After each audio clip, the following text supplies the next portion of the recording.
अंतर्यामी मैया जी, मन की हर बात जानने वाली दिव्य शक्ति। जब कभी मैया जी का जयपुर पधारना होता है तो ऐसा लगता है जैसे घर नहीं, स्वयं कोई तीर्थ जीवंत हो उठा हो। वातावरण में एक अलौकिक शांति, एक अनुपम आनंद भर जाता है जिसे शब्दों में व्यक्त करना सचमुच असंभव है।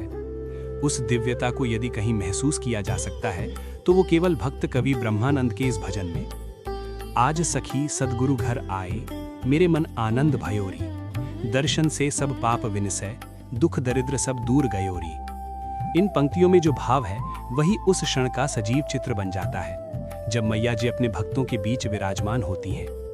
उनके आगमन के साथ ही घर का हर सदस्य अपने सारे दुख चिंताएं भूलकर केवल एक ही भाव में डूब जाता है, सेवा और समर्पण। मैया जी सबका कुशल क्षेम पूछती हैं, स्नेह देती हैं और अपने आशीर्वाद से हर हृदय को तृप्त कर देती हैं। प्रातः और सायंकाल की आरती के समय तो जैसे पूरा वातावरण भक्ति में विलीन हो जाता है। आरती के बाद जब वे एक एक व्यक्ति को आशीर्वाद देती हैं तो ऐसा लगता है मानो स्वयं ईश्वर प्रत्येक हृदय को स्पर्श कर रहे हों। ऐसा ही एक दिव्य प्रसंग सन 1965 की सर्दियों का है, जब कुछ विशेष अतिथि आमंत्रण पर मैया जी के दर्शन के लिए उपस्थित हुए। उनमें राज्य प्रशासन के प्रमुख श्री और श्रीमती मेहता भी थे, जो पहले कभी मैया जी से मिले तक नहीं थे। आरती समाप्त होते ही श्री मेहता जी ने श्रद्धा से उनके चरण स्पर्श किए। उन्होंने अभी कुछ कहा भी नहीं था कि मैया जी ने मुस्कुराते हुए उनके मन के हर प्रश्न का उत्तर देना शुरू कर दिया।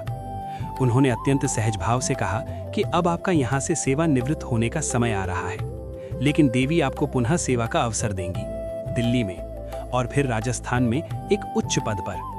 इतना कहकर उन्होंने अपने गले की माला उतारी और मेहता जी के हाथों में रख दी, और उसी क्षण उस माला में लिपटी हुई देवी की अष्टभुजा मूर्ति प्रकट हो गई।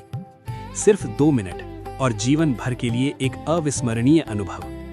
श्रीमती मेहता ये सब देख रही थी। उनका हृदय श्रद्धा से भर चुका था।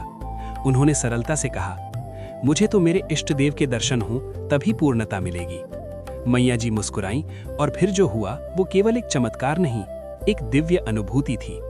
उन्होंने अपने मुखमंडल को खोला और उनकी जिह्वा पर तालू के निकट स्वयं शिवलिंग के दर्शन हुए। उस क्षण समय जैसे थम सा गया। वहां उपस्थित हर व्यक्ति केवल निहारता रह गया, सद्गुरु के कंठ में प्रतिष्ठित भगवान शंकर के दिव्य स्वरूप को। कुछ क्षणों बाद उन्होंने अपनी मुद्रा को समेटा और श्री एवं श्रीमती मेहता के सिर पर हाथ रखकर उन्हें सुख, समृद्धि और सफलता का आशीर्वाद दिया। अगले दिन जब इस अनुभव की चर्चा हुई तो एक और रहस्य उजागर हुआ। श्रीमती मेहता के इष्ट देव भगवान शिव थे। जब उनके घर जाकर देखा गया तो वहां एक विशाल शिवलिंग पर निरंतर रुद्राभिषेक चल रहा था। समय बीता और मैया जी के हर शब्द सत्य सिद्ध हुए। सेवानिवृत्ति के बाद दिल्ली में उच्च पद और फिर राजस्थान में महत्वपूर्ण दायित्व। हर बार जब वे उस दिन को याद करते, उनका हृदय श्रद्धा और आश्चर्य से भर उठता।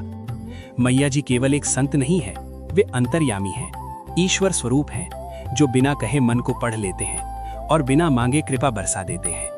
उनकी उपस्थिति ही जीवन को एक नई दिशा दे देती है। जय माता दी। सद्गुरु कृपा ही जीवन का सच्चा आधार।